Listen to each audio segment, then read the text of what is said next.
This summary of Thinking Fast and Slow by Daniel Kahneman is about to begin. Enjoy. Key point 1. Control your thoughts. Control your life. Your brain is lying to you. Let that sink in for a moment. Actually, it's not lying. It's just deceiving you, but you could argue it's the same thing. Now, your brain isn't doing this to harm or upset you. It's trying to help you conserve energy. Overthinking is exhausting, so your brain assumes that making assumptions will be far less taxing, and it does all of this based on your thoughts. It's a good strategy in most cases, but it can affect your ability to make sound judgments. As humans, we subconsciously use several factors to make decisions: illusion, availability, and experience. We even use our gut or intuition. A lot of the time, we do this to try and solve a difficult problem, and we go with what we feel is right. We call this fast thinking, a quick and effective way to figure out a situation and make a decision. But does it always lead to the correct choice? Intuition can be a useful tool, but it doesn't follow logic. Strong decisions are based on facts. As a master of his trade, Kahneman's knowledge of behavioral economics, cognitive thinking, and psychology has put him among the best. He teaches how to train your brain to avoid assumptions and focus on reality. Are you ready to become a decisive master? Let's jump in. Key point 2. Are you System 1 or System 2? Modern science is still far from completely understanding the human brain.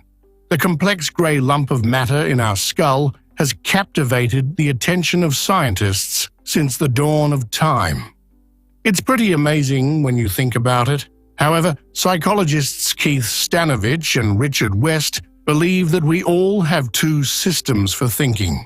System 1 operates automatically and quickly without voluntary control and with little effort, responsible for fast thinking. System 2 allocates attention to heavy mental activity of any kind, responsible for slow thinking. While both systems are unique, they often work together. In fact, System 2 has a habit of micromanaging what System 1 is doing. We know that the human brain usually looks for the easy way out, but it's essential to learn about these two systems to understand how your brain thinks. Let's break it down. System 1 is a habitual decision maker, influenced by choices you made in the past and heavily influenced by intuition.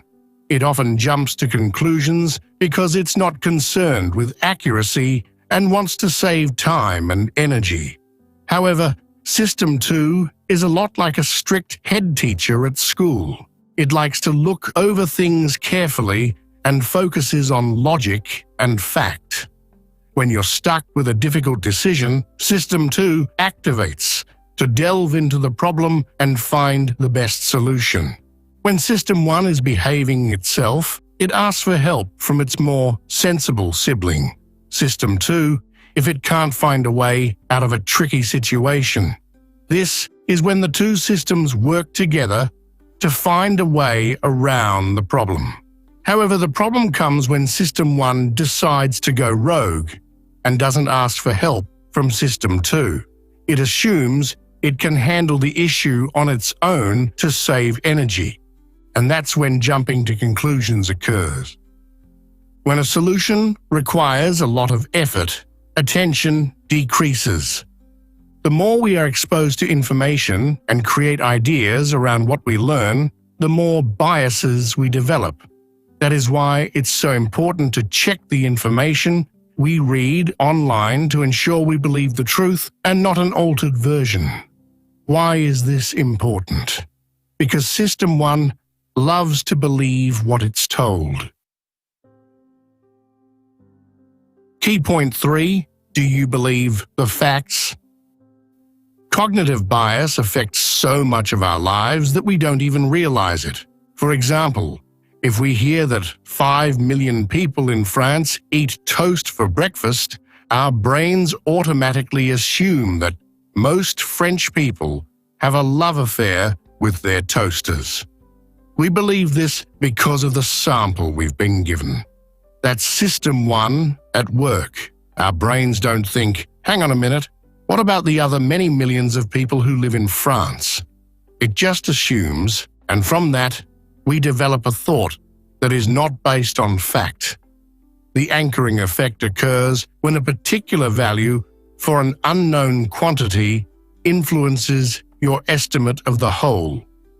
To assess this phenomenon, Amos Tversky and Daniel Kahneman created a fortune wheel rigged to stop at 10 or 65. Students of the University of Oregon participated in this experiment. They were supposed to spin the wheel and then answer 2 questions about the percentage of African nations in the UN. The first one was, is that percentage higher or lower than the wheel's number? The second one was, what is your guess about the actual percentage? Those who drew 10 from the wheel gave lower percentages, and those with 65 answered with higher ones. Therefore, the random number they noticed before answering the questions influenced their judgment subconsciously. All of this is an example of how our brains try desperately to save energy. You can understand why. It's trying to ensure the rest of the bodily organs are working correctly. You could say it's got more important things on its plate. However, if we're unaware of these biases, we could end up making incorrect choices and assumptions. So while your brain isn't trying to trick you per se, it's not stopping to look at the hard facts. The psychological mechanisms that produce anchoring make us far more suggestible than most of us would want to be. Daniel Kahneman. A similar effect happens when we hear about traumatic events on the news. For instance, if we hear about a horrific plane crash, we're less likely to want to fly the next day. While you always knew about the possibility of accidents, now you know a specific example, and flying seems more dangerous than before.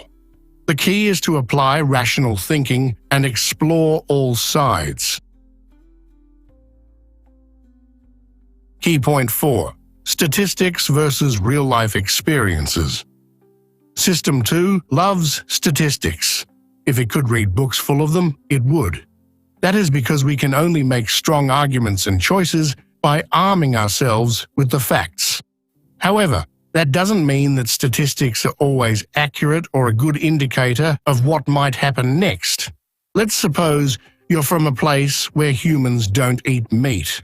In that case, you'd struggle to believe that humans are responsible for the death of 65% of animals worldwide. That's because our everyday lives have shaped our way of thinking, and something different causes us to stop and widen our eyes. That's System 1, but then System 2 kicks in and helps us assess the situation more carefully. Also, regardless of existing facts and statistics, a situation is not always bound to follow a regular pattern. For example, if a serial killer has terrorized a community for a year, it doesn't mean the next murder will be committed by the same person. However, existing facts help in the absence of any other information. Predictions are helpful, planning tools, but shouldn't be relied upon as fact. It's true that predictions and forecasts are a part of everyday life.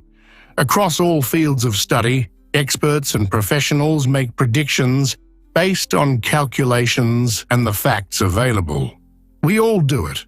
We base predictions on recent occurrences, experiences, or familiarity. We deduce what might happen next by seeing specific cues. To produce unbiased predictions, we must start with the average information available and then gradually work toward getting more data from existing guidelines, statistics, and facts. Again, we're working with System 2. You might wonder how you can stop making intuitive predictions not based on solid facts. The truth is that you can't stop it completely. It's part of your brain, System 1, but you can control it by training yourself to identify these predictions when they occur. Don't just accept everything as fact, question it and dig into it a little. Let System 2 do its work. If you care about being thought credible and intelligent, do not use complex language where simpler language will do. Daniel Kahneman. After all, illusions shape the way we view and approach life. That's why misinformation is so dangerous. When we view information rewritten to fit a certain agenda, we shape biases according to it. Exploring different viewpoints and challenging anything that seems shocking or too good to be true is far more reliable. Did you know? According to media statistics, 52% of Americans regularly encounter fake news online. Key point 5. Give System 1 a hard time. From this summary so far, you could be forgiven for thinking that System 1 is nothing but a pesky troublemaker. However, that's not the case. Our brains need balance, and both systems allow us to make choices and form opinions. The problems only begin when we're unaware of the bias that can creep in and affect our decisions. For instance, most of us look back at a successful event and don't think much about the steps taken to get there. We might assume that everything leading to that point was a success too. However, there were likely to have been many speed bumps along the road. Often, when we feel confident about something, we assume that we're right. We believe that our gut is guiding us. Yet, this just means that System 1 decided the information was pretty easy to handle and didn't need System 2 to help out. It jumps to conclusions and employs a "what you see is all there is" Weissiati approach. So we believe we're validated in our decision. Thinking about the what-if isn't being overly cautious. It's key to making solid decisions. The key to sound decision-making is using structured impressions and well-planned formulas. It means taking our time and thinking about all angles. While using our intuition is perfectly fine, a more focused approach is better in unfamiliar places and circumstances. Remember, intuition is primarily based on stored information, so we can't rely on it in situations we've never faced before. But what about optimism? Many people use this as a defense mechanism against doubt. It works sometimes, but being optimistic is the same as hoping for the best. Instead, we should use the pre-mortem tactic. Here we go against optimism, and instead of assuming something has spectacularly failed, rather than our minds tricking us, we turn the tables. Our brains kick into gear and try to work out what happened. We then use that information to identify potential hurdles and figure out how to fix them before they ever happen. Clever, right? Key point 6. Emotional decisions are rarely the best. We know that System 1 goes by what it has experienced, therefore creating memories, and System 2 works on logic, ruling our conscious thinking. The problem comes when trying to make a decision about something that we disliked in the past or felt emotional about. This situation causes a tug-of-war effect between the two systems. You see, our memory doesn't care about anything other than feelings. For instance, imagine you went on a trip with your friends. You had lots of fun, discovered new places, and felt blissful. But then, as you were walking around the city, someone pushed you to the ground and stole your phone. You felt angry, frustrated, and sad. Even though the whole trip before that moment was perfect, the intense feelings you experienced during that one negative occurrence tainted your memories. What does this do? It may cause you to avoid that place or situation in the future so that you don't go through that experience again. It's a form of protection in some ways, yet logic says that we're unlikely to experience the same thing again in the same place. Putting the brakes on an emotional decision and exploring all angles is difficult, but awareness is critical.